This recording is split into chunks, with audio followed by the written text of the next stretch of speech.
O presidente, também dos planos políticos da sua família tem aí o que se fala, uma previsão de uma bancada forte no Senado, né, em 2026, não sei se Michele, caso não seja candidato a presidente, Flávio, não sei se Eduardo, se Carlos deixaria o Rio, enfim, fala-se na família Bolsonaro com uma força e outros aliados no Senado com essa força da direita.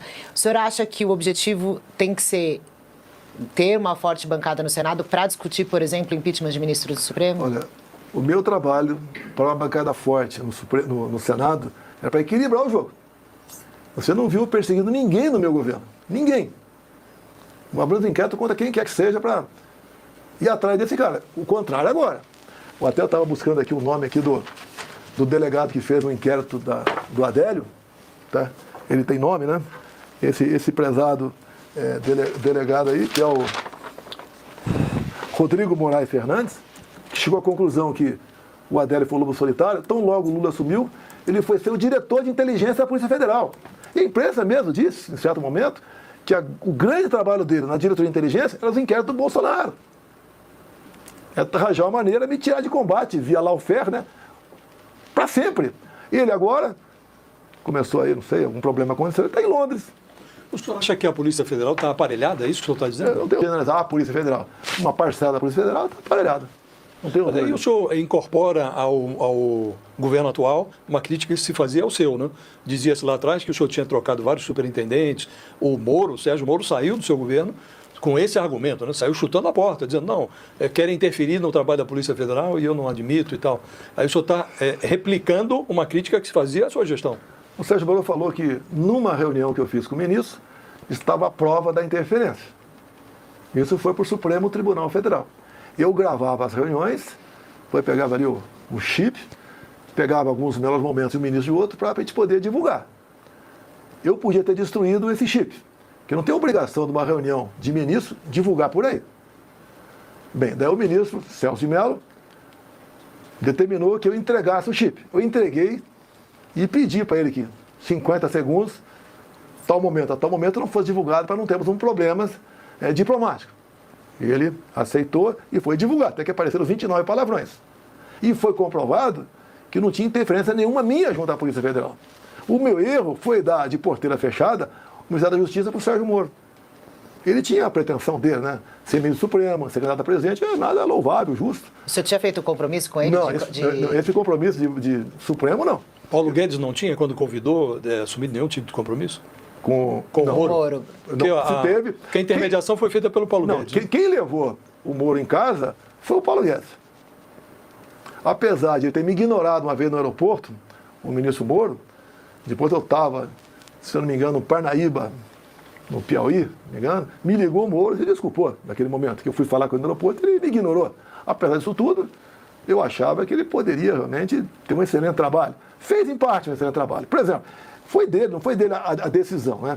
Quem pediu a transferência do Marcola e liderança do PCC em São Paulo foi o Ministério Público Estadual. E quando o Moro falou comigo, eu estava abaixado lá, foi marcada uma data, foi chamado o governador Dória, o seu secretário-geral Campos, e nós discutimos ali.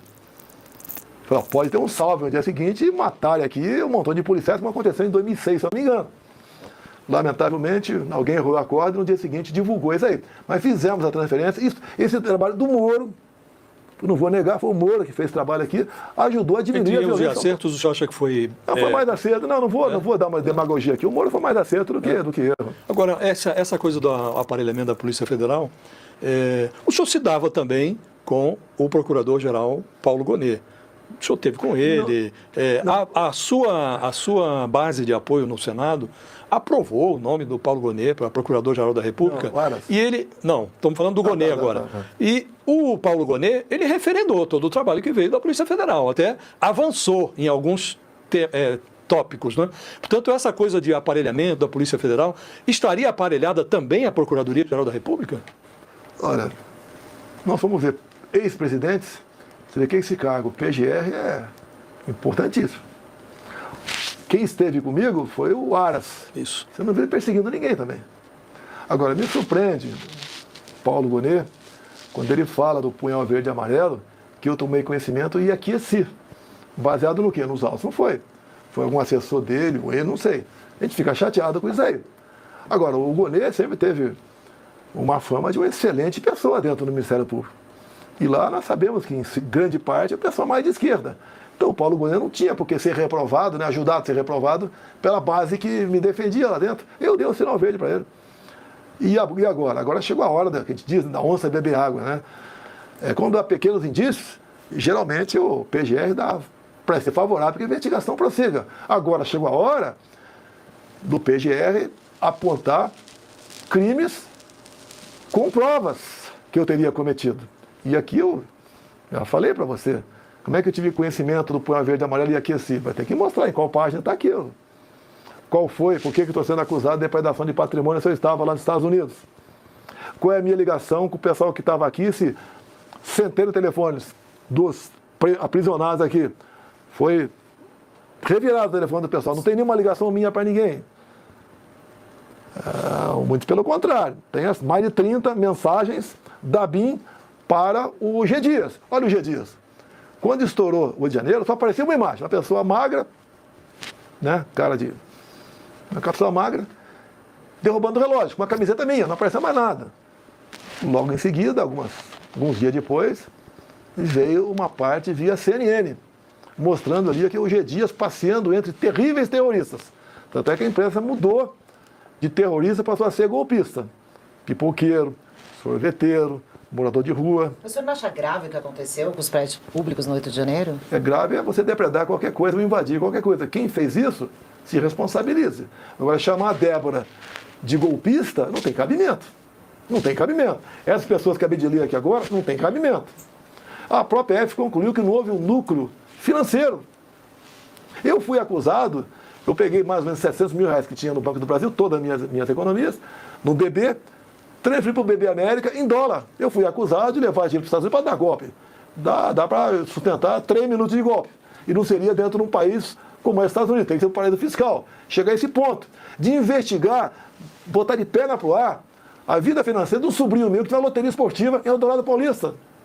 Ele está lavando dinheiro lá. Daí, os 15 mil ao longo de um ano que eu passei para esse garoto, via Pix, para pagar jogos de Mega Sena. E eu falei para a PF, são valores, ao longo de um ano, múltiplo do valor de 6 apostas ou de 7 apostas que eu sempre jogo. Mas o objetivo de ir para cima do garoto é que eu estaria lavando dinheiro, não acharam nada. Igual 101 imóveis, que diz que eu comprei com caixa 2 no Vado Ribeira. Pegou total de 11 parentes meus, de 90 até 20, 31 anos. Mas aí não era Vale do Ribeira, não, né? Era imóveis no não, Rio. Vale do Ribeira. Alguns no Rio, a maioria é Vale do Rio. São Paulo, aqui, pegado dos meus filhos. O que meu filho comprou em planta, está entrado com imóvel. O que eles venderam, não saía, entrava lá. O senhor recebeu também uma quantidade, acho que, se não me engano, 17 milhões de Pix quando pediu. Sim. A Polícia Federal também falou que ia olhar. O senhor já gastou esse valor? Acho que o senhor mencionou isso. Quase metade já foi gasto com advogados e outras despesas, sim. E o senhor pretende pedir novamente algo nesse sentido? Não pretendo pedir. Se precisar, eu peço. Eu nunca esperava ter 1 milhão na minha conta, passei a ter 17 milhões. Mais de 1 milhão de pessoas depositaram. Teve gente humilde, como por exemplo o empurrador de carrinho da CEAGESP, botou 100 reais. Ele escreveu embaixo: obrigado, presidente. Quando o senhor não estava aqui, eu pagava 160 de propina por mês. Quando o senhor chegou, via Coronel Melo Araújo, que foi o chefe do CEAGESP, que é o vice-prefeito de São Paulo, agora acabou essa propina. Mulheres, 200, pagavam metade desse valor de propina por mês. E estava na mão de um deputado federal. Afastamos esse pessoal de lá. A CEAGESP voltou a ser o que era antes. Voltou a ter prostituição, venda de drogas, homicídio lá dentro. O Melo Araújo, quando assumiu, botou uma agência da Caixa, asfaltou tudo aquilo, acabou com a propina sobre pedra local que você o galpão é alugado. Tudo que ele fez, tudo que ele plotou, ele fez o devido registro e boletim de ocorrência.